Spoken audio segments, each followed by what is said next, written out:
बहुषु बहुवचनम। हाँ, बहुत्वे विवक्षिते बहुवचनम भवति। बहुवचन एक संज्ञा है। बहुत्वे विवक्षिते, हाँ, बहुत्व का विवक्षा होने के समय बहुवचन को उपयोग करना है। हाँ, बालाः पठन्ति। बाल शब्दात् बहुवचन प्रत्ययः जस् बालानां बहुत्व विवक्षायाम्। तो पट धातोः लट् लकारस्य स्थाने बहुवचन प्रत्ययः झी लकारार्थस्य कर्तुः।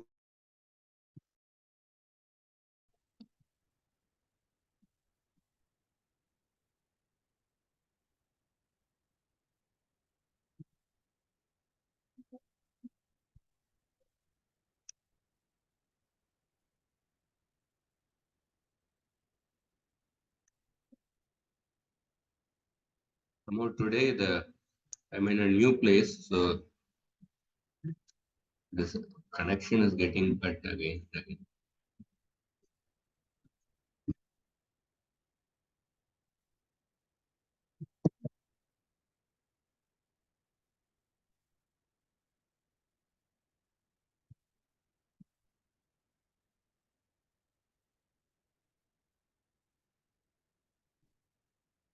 So इसका अर्थ आपको समझ, दिस टू सूत्रस् तिङ्गस् त्रीणि त्रीणि प्रथम मध्यमोत्तमाः तान्येकवचन द्विवचनैक बहुवचन नान्येकशः। और उसके बाद दो सूत्र बहुषु बहुवचनम द्वयैकयोर् द्विवचनैक वचने। उसके बाद युष्मद् उपपदे समानाधिकरणे स्थानिनपि मध्यमः अस्मद्युत्तमः शेषे प्रथमः। So totally 7 sutras. The 7 sutras, the combined artha is that basically the thing pratyayas you have to divide which pratyaya to use for what sense. Prathama Purush, Madhyama Purush, Uttama Purush. So these 7 sutras give the combined meaning of this table. The table is divided into sections, rows and columns. Prathama Purusha, Madhyama Purusha, Uttama Purusha, Ekvachan, Dvivachan, Bahuvachan. So इसके बाद मैं आशा करता हूं आपको समझ में आ रहा है।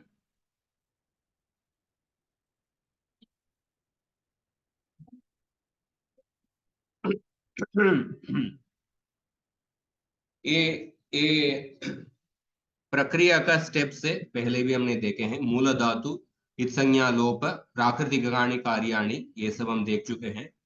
और लकार के अलग अलग लकार के अर्थ हम देख चुके हैं। अडागम और आडागम, ये अडागम और आडागम माता जी ने आपको पढ़ा दिए क्या? नहीं पढ़ा है। नहीं पढ़ा है, ठीक, अगले कक्षा में देखेंगे। और लकार के स्थान पर तिप आदेश, तिबादय आदेश, तिप्तस जी, वो सब आदेश। और विकर्ण प्रत्यय ये भी हम देख चुके हैं, कैसे विकर्ण प्रत्यय गण के अनुसार बदलता है। विकर्ण निमित्तम अंग कार्यम प्लस संधि कार्य, इसके लिए कुछ सामान्य उदाहरण देखेंगे।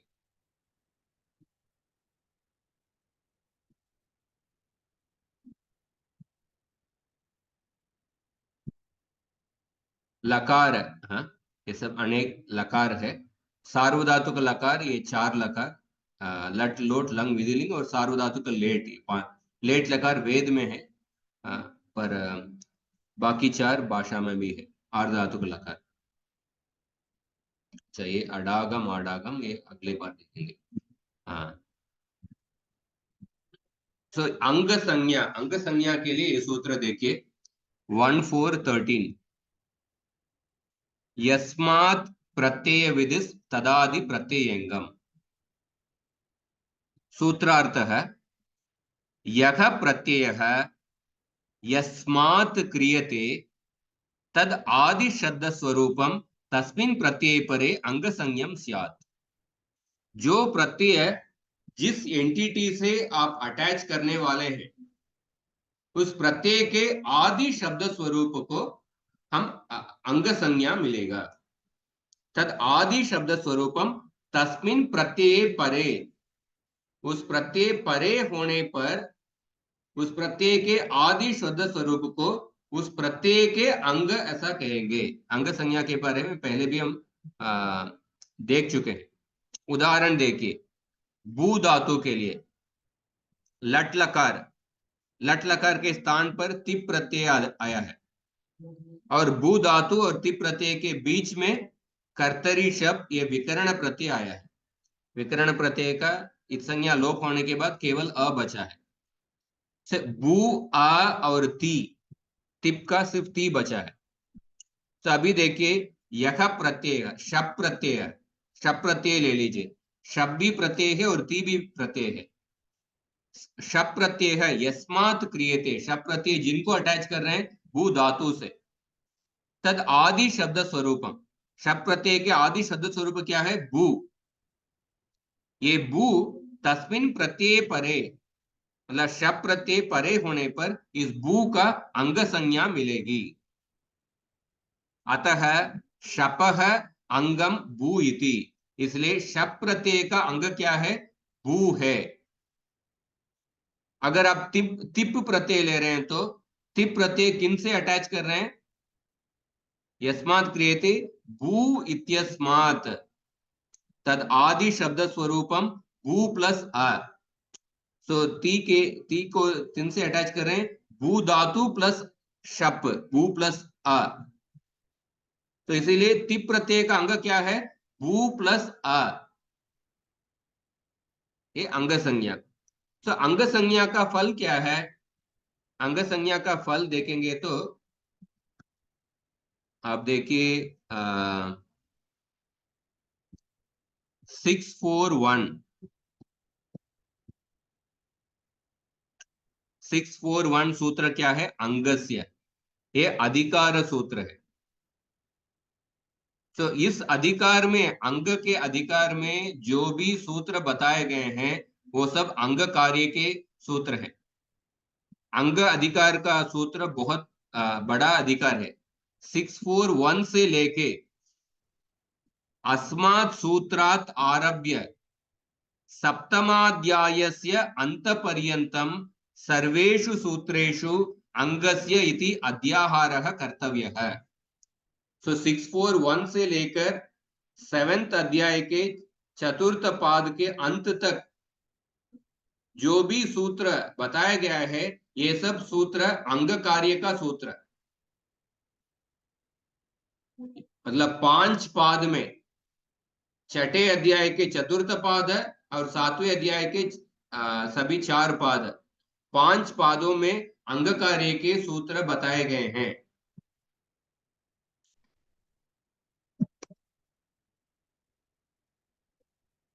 और एक उदाहरण चुर धातु, चुरादिगण में चुर धातु से पहले निच प्रत्यय हमको जोड़ना पड़ेगा।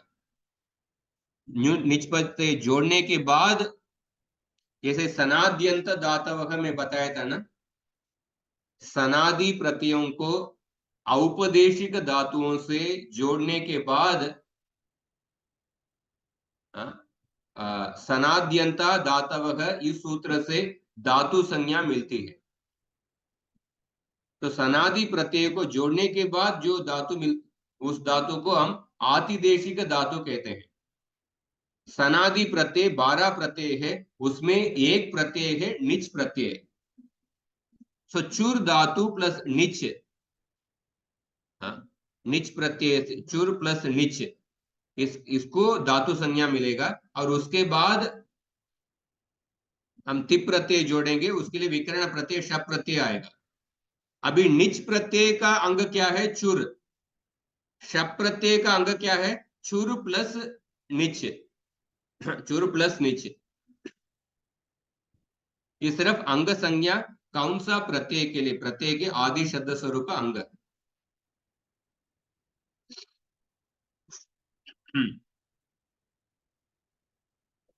और तीसरा उदाहरण देखिए,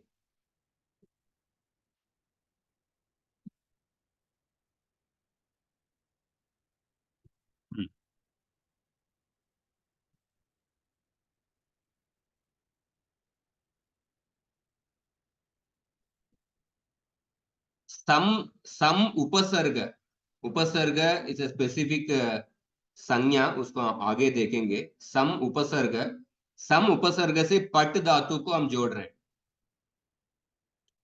सम उपसर्ग से पट धातु, और पट के बाद हम लकार आएगा,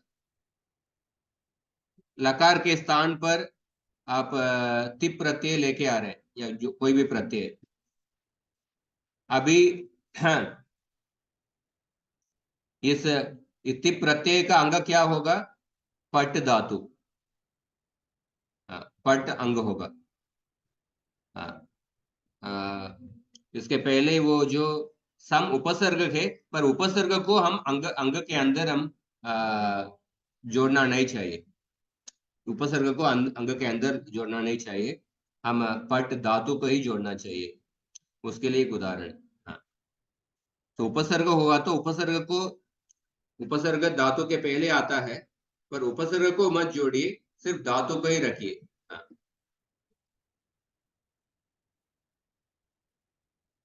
यह प्रत्यय है लंग प्रत्यय, यस्मात् क्रियते।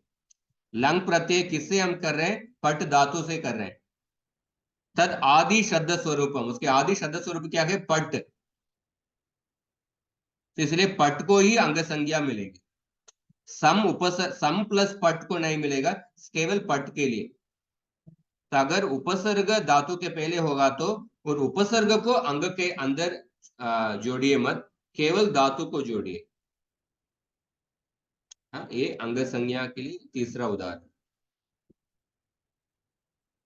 अंगस्य ये अधिकार सूत्र। सो अस्मिन् अधिकारे विहितानि कार्याणि अंगकार्याणि, अंगकार्याणि। हाँ, इस अधिकार के अंदर जो भी कार्य बताया गया है वो सब अंग कार्य। सो अंग कार्य का पहला एग्जाम्पल सार्वधातुक आर्धधातुक योगो। सार्वधातुक आर्धधातुक योगो, ये सप्तमी द्विवचन। सप्तमी द्विवचन मतलब क्या है? ये पर निमित्त को कहेगा। हमने देखा कि सूत्र में षष्ठी विभक्ति में जो शब्द प्रयोग करते हैं वो स्थानी को कहता है। कौन सा परिभाषा सूत्र से? षष्ठी स्थाने योगा, षष्ठी स्थाने योगा। सूत्र संख्या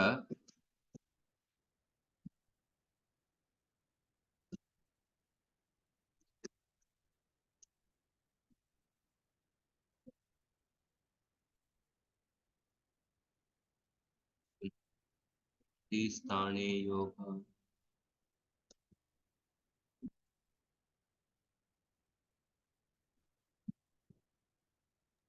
1149।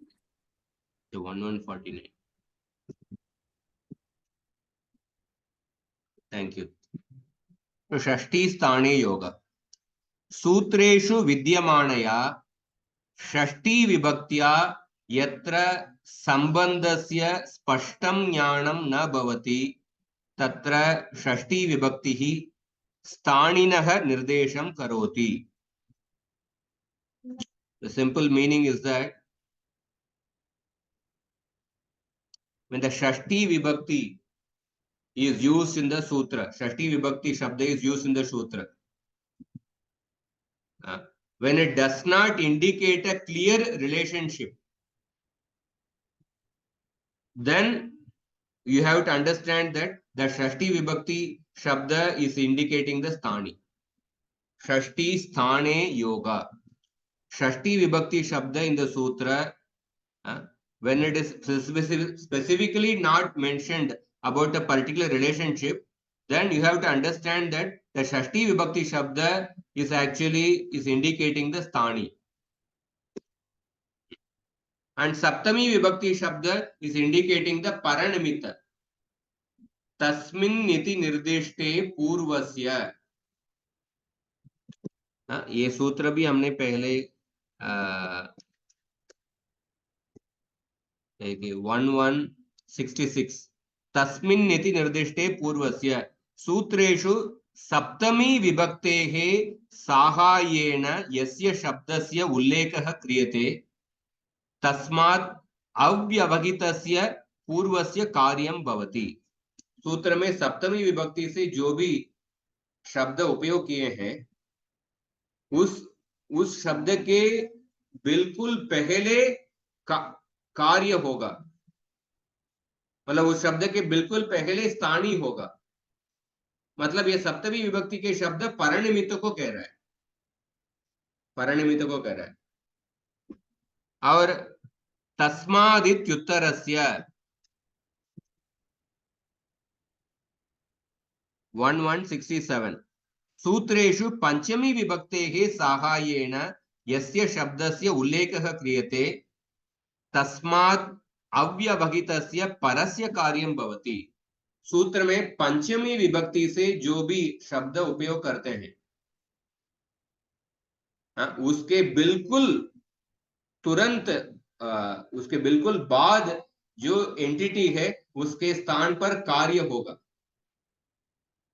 मतलब पंचमी विभक्ति में जो शब्द प्रयोग किए हैं वो पूर्व निमित्त है, सप्तमी विभक्ति में जो शब्द प्रयोग किए हैं वो परनिमित्त है, षष्ठी विभक्ति का शब्द स्थानीय है। तो इस सूत्र में सार्वधातुक आर्धधातुकयोः ये सप्तमी विभक्ति का शब्द है, मतलब ये परनिमित्त है। तो इस सूत्र में अनुवृत्ति गुणः का अनुवृत्ति आ रहा है इसके पहले से 7384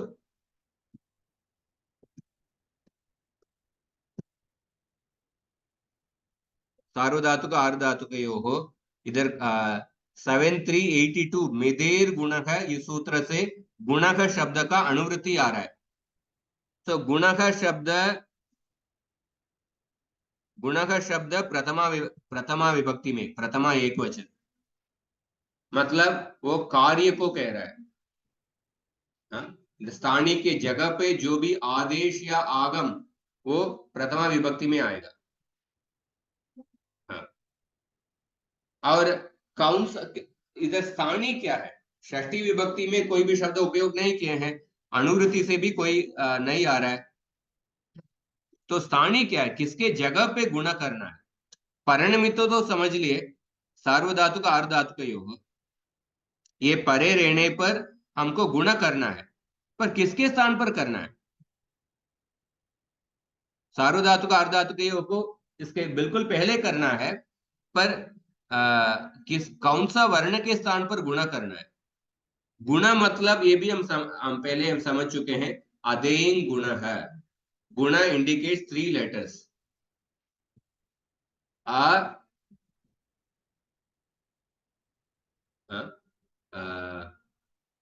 ई उ।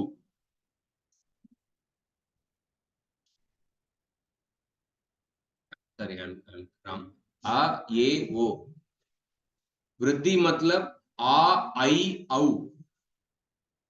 अदेंग गुण है, रस्व एंड येंग ये वो, दैट इज गुण।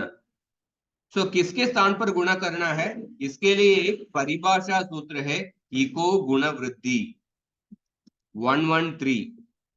हाँ 113 इसका अर्थ क्या है, इको गुण वृद्धि। यत्र गुण शब्देन गुणादेशः निर्दिश्यते उत वृद्धि शब्देन वृद्ध्यादेशः निर्दिश्यते तत्र सह आदेशः इक वर्णस्य स्थाने भवति। अगर एक सूत्र में गुण शब्द से गुणादेश कह रहा है या वृद्धि शब्द को उपयोग करके वृद्धि आदेश करना है, ऐसा सूत्र में बताया गया। सो ये गुण और वृद्धि आदेश को इक वर्ण के स्थान पर करना है। इक वर्ण के स्थान पर करना है। इधर देखिए सार्वधातुक आर्धधातुकयोः से इस सूत्र में गुण शब्द का अनुवृत्ति आ रहा है, गुण शब्द उपयोग किया हुआ है अनुवृत्ति से, इसीलिए इस गुण को कौन सा जगह पे करना है, हमको इक वर्ण के स्थान पर करना है। इक प्रत्याहार मतलब ई वु ऋ, ई वु ऋ, ये 4 वर्ण। So otherwise normally अलोन्त्यस्य सूत्र, ये परिभाषा सूत्र है। नॉर्मली क्या होगा, अलोन्त्यस्य एक परिभाषा सूत्र है। सूत्रेण उक्तः आदेशः स्थानिनः अंतिम वर्णस्य स्थाने भवति। सूत्र में जो भी आदेश कहा हुआ है वो स्थानी के अंतिम वर्ण के स्थान पर होगा। ये नॉर्मल परिभाषा सूत्र है, दिस अ नॉर्मल रूल, ये नॉर्मल रूल है। पर इको गुण वृद्धि ये स्पेसिफिक विशेष रूल है। जब सूत्र में गुण शब्द से या वृद्धि शब्द से कोई भी आदेश बताया गया है, उस गुण और वृद्धि को इक वर्ण के स्थान पर करना है। हाँ, इक वर्ण के स्थान पर करना है, ऐसा स्पेसिफिकली बताया गया है। हाँ। तो इसीलिए इस सूत्र का संपूर्ण अर्थ क्या है, इगंतस्य अंगस्य गुणः स्यात् सार्वधातुक आर्धधातुकयोः परयोः। इगंत अंग के स्थान पर गुण होगा, सार्वधातुक आर्धधातुक परे होने पर। इगंत अस्य क्यों बोल रहे हैं, इगंत अस्य, इसके लिए भी दूसरा एक परिभाषा सूत्र इसका उपयोग करना पड़ेगा। येन विधिस् तदन्तस्य विशेषणेन निर्दिष्टः विधिः तम विशेषणं स्वीकृत्य अपि भवति, तद अंतं स्वीकृत्य अपि भवति। तो इको गुण वृद्धि सूत्र के अनुसार इक के स्थान पर गुण करना है, पर उसके अलावा ये परिभाषा भी ले लीजिए, येन विधि तदन्तस्य, विशेषण से जो विधि बताया गया है वो विशेषण के स्थान पर भी होगा और तद अंतम स्वीकृति अपि भवति। I'll read the English meaning also. A vidhi mentioned using a visheshana adjective happens in the context of that adjective and also in context of the words which end in that adjective. So गुण इक के स्थान पर भी होगा और इगंत के स्थान पर भी होगा। तो इसीलिए इगंतस्य अंगस्य गुणः स्यात् सार्वधातुक आर्धधातुकयोः परयोः, ये सूत्र का संपूर्ण अर्थ है। इसका उदाहरण देखिए। जी धातु है, उसके बाद शप प्रत्यय है।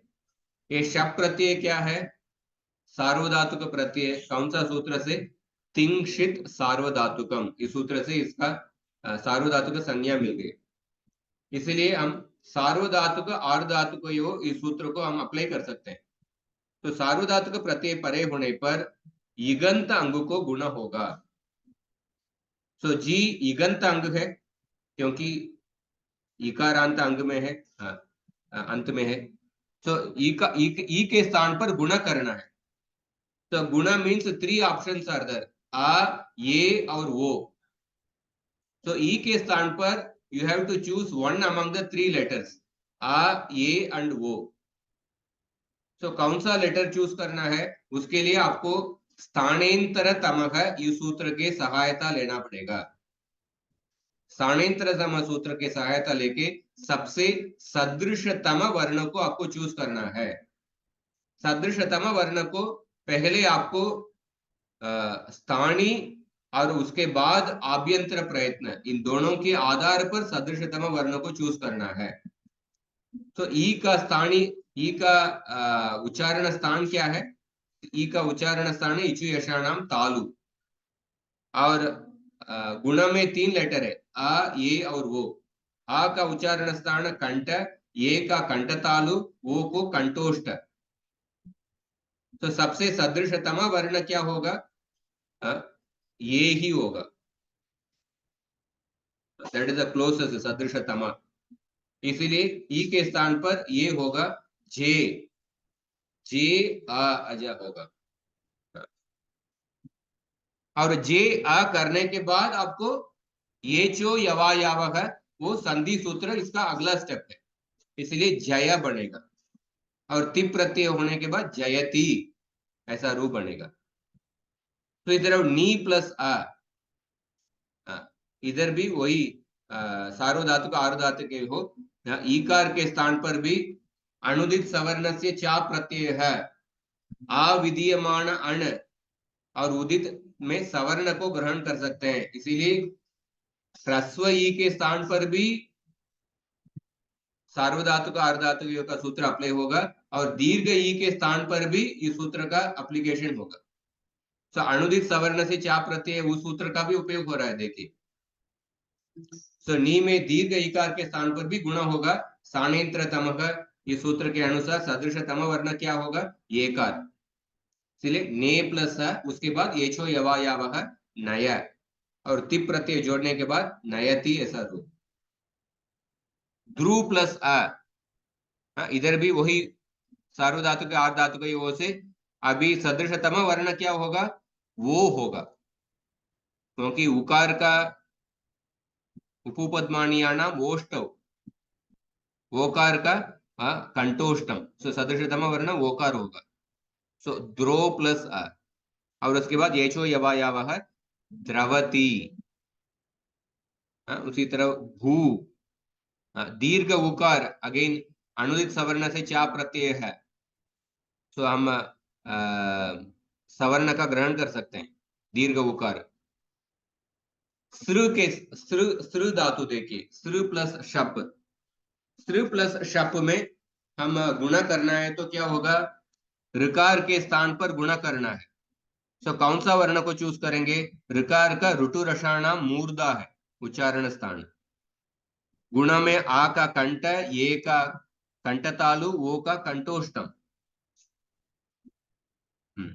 इसमें से कौन सा वर्ण को चूज करेंगे, आ को ही चूज करेंगे। सबसे क्लोजेस्ट ऋकार का सबसे क्लोजेस्ट क्या होगा, अ ही होगा। सो ऋकार के स्थान पर अ आदेश होगा, अ आदेश होने के बाद उरन रपर है, ये सूत्र पढ़ा है क्या, उरन रपर है,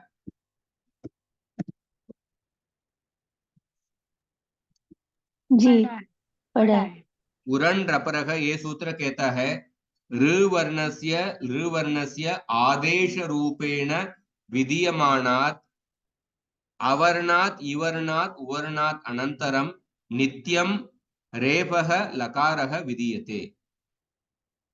ऋ वर्ण और ल वर्ण के स्थान पर इफ यू डू वन अण आदेश means one of the three letters, आ ई उ, प्लस अण आदेश इज द नकार इज द पूर्व नकार, ओनली थ्री लेटर्स आ ई उ। ऋकार के स्थान पर लकार के स्थान पर अण आदेश होगा तो उसके उसके तुरंत बाद इधर रेफ और लकार हमको जोड़ना है।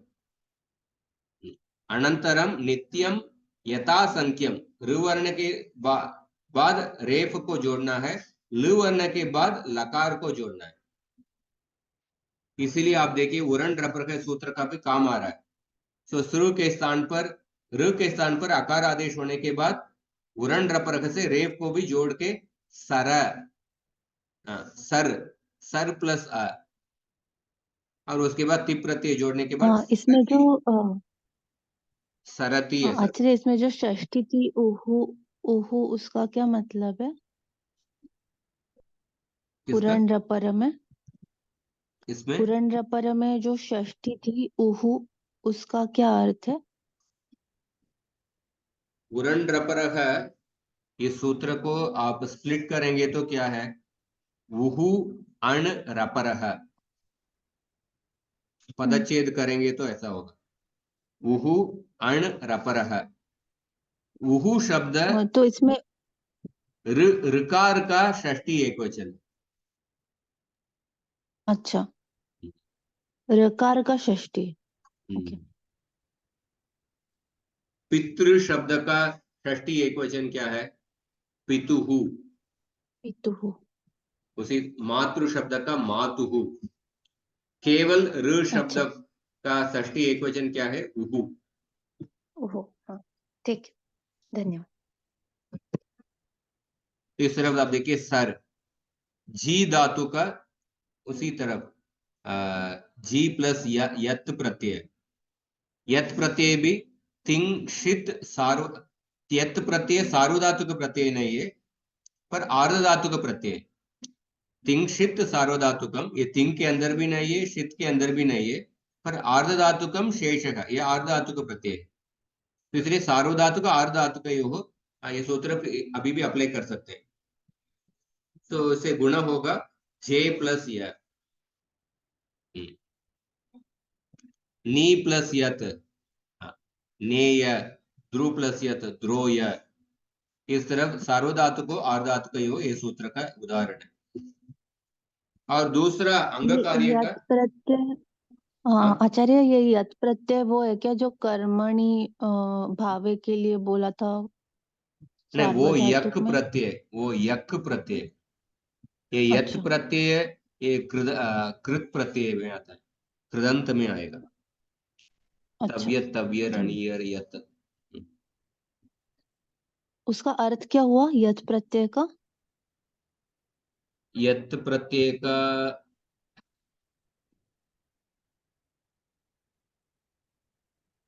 अर्थ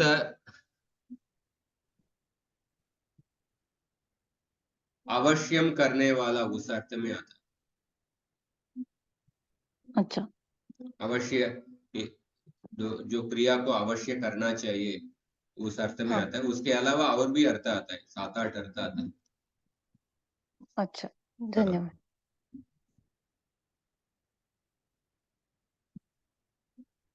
और अगला सूत्र देखिए, आप देखिए सार्वधातुक आर्धधातुक हो, इस सूत्र को काम करने के लिए कितना सूत्र का आवश्यकता है। एक तो इको गुण वृद्धि, ये परिभाषा सूत्र, हाँ, परिभाषा सूत्र का आवश्यकता है। और ये न विधि तदंतस्य, वो परिभाषा सूत्र भी उपयोग किए हैं। हाँ, स्थानेंतर तमह, हाँ, वो सूत्र भी उपयोग किए हैं। उरण रप्रह भी उपयोग किए हैं कुछ एग्जाम्पल्स में। और अगला सूत्र है पुगंत लघु पदस्य च। इसका अर्थ क्या है? इसमें ये सूत्र बिल्कुल सार्वधातुक आर्धधातुक योग के एक सूत्र के बाद आता है। हाँ, ये 84 है, ये 86 है। इसमें सार्वधातुक आर्धधातुक योग और गुण का शब्द का अनुवृत्ति आ रहा है अंगस्य अधिकार के अंदर। तो इसमें भी इको गुण वृद्धि ये परिभाषा सूत्र उपयोग करेंगे।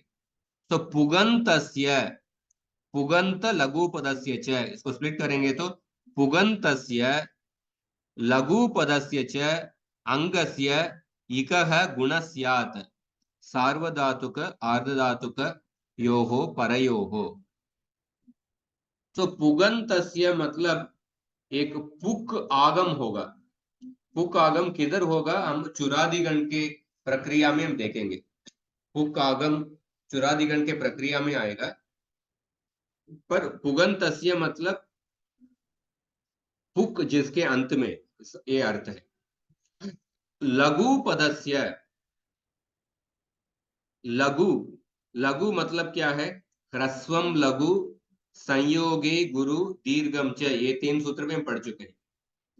ह्रस्वम लघु संयोगे गुरु, हाँ, ह्रस्व वर्ण को लघु संज्ञा मिलती है, संयोग में उसी वर्ण का गुरु संज्ञा मिल जाती है।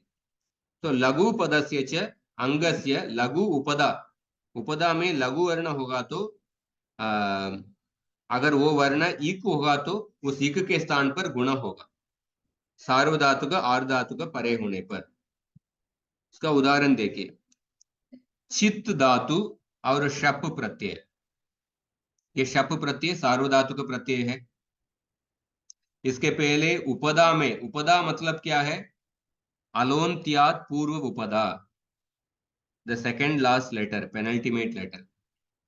सो उपदा में कौन सा वर्ण है? ई वर्ण है। ये लघु, लघु वर्ण है। और ये इक वर्ण है। तो इस इक वर्ण के लघु उपदा इक वर्ण के स्थान पर गुणा करना है। सो ई के स्थान पर गुणा करेंगे तो स्थानेंतर तमह से एकार, तो चेत प्लस सो मुद प्लस अ, इसमें भी लघु उपदा इक है। सो उकार के स्थान पर गुणा करेंगे तो मोद प्लस अ। उसी तरफ लिक लिक धातु और ण्यत प्रत्यय, ये ण्यत प्रत्यय ये आर्ध धातु का प्रत्यय है। तो इधर भी हम उपयोग कर सकते हैं पुगंत लघु पद सूत्र से। इधर भी एक ई के स्थान पर गुणा करेंगे तो लेक प्लस य। तो इस तरफ आचार्य इन उदाहरणों में पुग अंत में तो आ नहीं रहा है ना? उसका उदाहरण इसमें दिया नहीं। पुग का उदाहरण हम आगे देखेंगे। अच्छा, मतलब पुगंत होगा तो भी और लघुपदा होगा तो भी, ऐसे है क्या उस सूत्र का हाँ अर्थ? दोनों हाँ केसेस, हाँ, दोनों मतलब केसेस दोनों में से एक भी होगा तो भी चलेगा? करेक्ट है। हाँ, अच्छा, पुगंत धन्यवाद। का उदाहरण नहीं दिया है, वो हम बाद में चुरादिगण में देखेंगे। अच्छा, और ये सूत्र पढ़ाए क्या? अचोम नीति, अचोम नीति।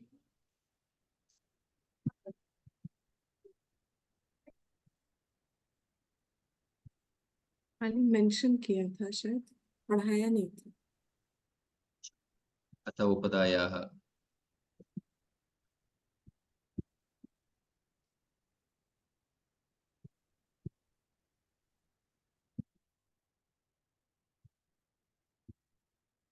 तो ये सामान्य अंग कार्य के ये सार्वधातुक अर्धातुकयोः पुगंत लघुपद से च ये सूत्र का यूटिलिटी काफी बार होगा एक्चुअली। बहुत कॉमन सूत्र सार्वधातुक अर्धातुकयोः पुगंत लघुपद से च। तो देन ये सामान्य सूत्र है, इसका अपवाद सूत्र बाकी काफी अपवाद सूत्र आएगा। उदाहरण देखिए 7386।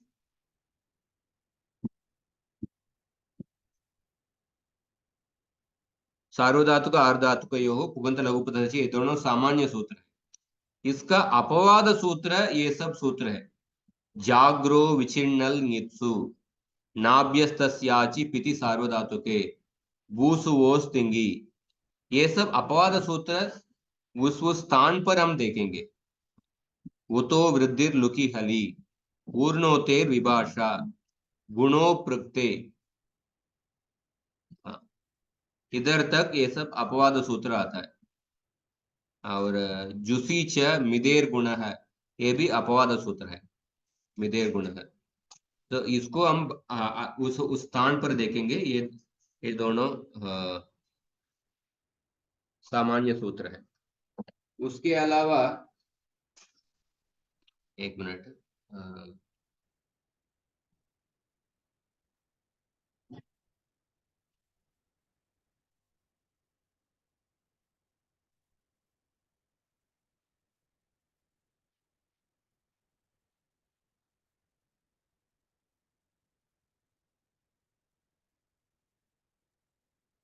ये मितेर गुणः अपवाद कैसे है? मिदेर गुण है, मिदेर गुण का सूत्र पढ़ाए क्या? मेंशन किया था कि गुणा प्रक्रिया शुरू होता है यहाँ से करके, गुण हाँ की अनुवृत्ति होती है हाँ। मितेर गुण से।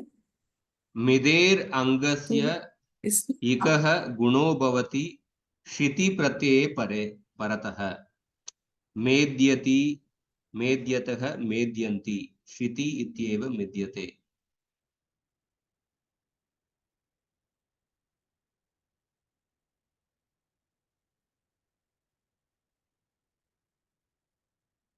मिदेर अंगस्य इकः गुणो भवति शिति प्रत्यये परतः।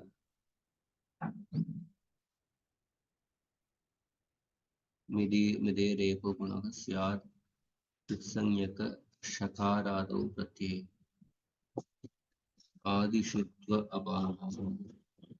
जैसे शुरू हो रहा है विदेर गुण है, इस सूत्र उस स्थान पर हम देखेंगे।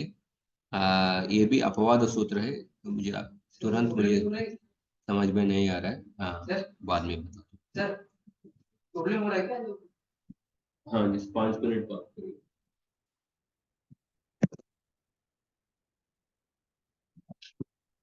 तो मिदेर गुणः से ये गुण the section which describes about the गुण कार्य मिदेर गुणः सूत्र से प्रारंभ होता है और उसके बाद ये सार्वधातुक आर्धातुक ये सब सूत्र आता है। तो सार्वधातुक आर्धातुकयोः पुगन्त लघुपदस्य च येन विधिस्तदन्तस्य अलोन्त्यस्य और षष्ठी स्थाने योगा इको गुण वृद्धि इको गुण वृद्धि ये सब सूत्र का आज हम रिवाइज किए हैं। इसमें कुछ प्रश्न है तो पूछिए। हम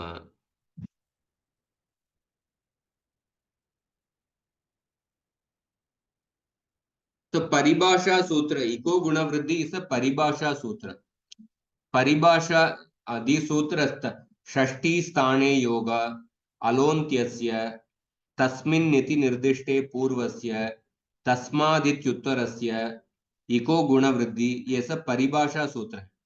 परिभाषा मतलब क्या है? अनियम नियमकारिणी, that is what paribhasha. That means when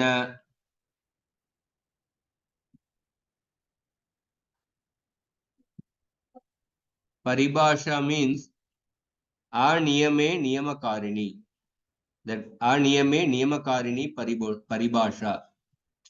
That means when the particular niyama is not mentioned, at that time paribhasha sutra gives the guideline as to where to do that particular work. Just like for example सार्वधातुक आर्धातुकयोः ये सूत्र से हमको गुणा करना है, गुणा करना है, पर कौन किसके स्थान पर करना है? तो उसके लिए इको गुण वृद्धि सूत्र हमको गाइडलाइन दे रहा है कि इक के स्थान पर गुणा करना है। सो अनियमे नियमकारिणी परिभाषा इति व्याख्यया परिभाषा सूत्रस्य तदा एव प्रयोगः भवति यदा कुत्रचित् अनियमः संदेहः जायते। जब आपको संदेह उत्पन्न होता है कहां पे काम करना है, उस समय परिभाषा सूत्र गिव्स गाइडलाइन।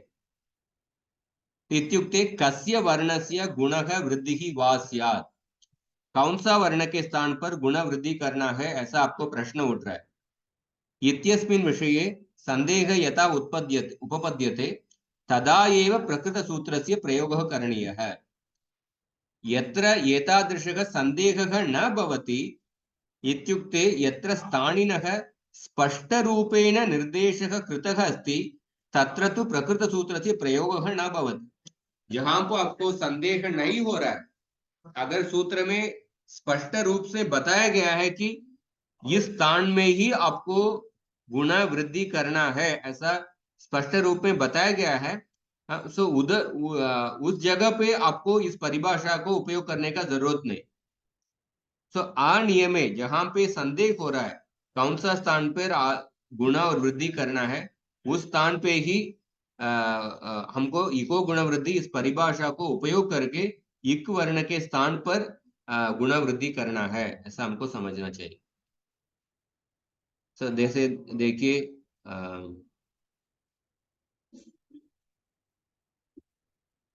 अचोम नीति इति सूत्रेण अच्छि वर्णस्य स्थाने वृद्धिः विधीयते। अत्र सूत्रे अच्छि इति स्थानी निर्देशः स्पष्ट रूपेण कृतः अस्ति।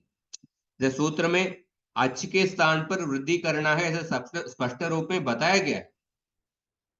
तो अतः अत्र कस्यापि संदेहस्य अभावात् प्रकृत परिभाषायाः साहाय्यं नैव आवश्यकं वर्तते। सूत्र में स्पष्ट रूप में बताया गया है अच्छ के स्थान पर वृद्धि करना, इसीलिए इधर इको गुण वृद्धि परिभाषा को उपयोग करने का आवश्यकता नहीं है।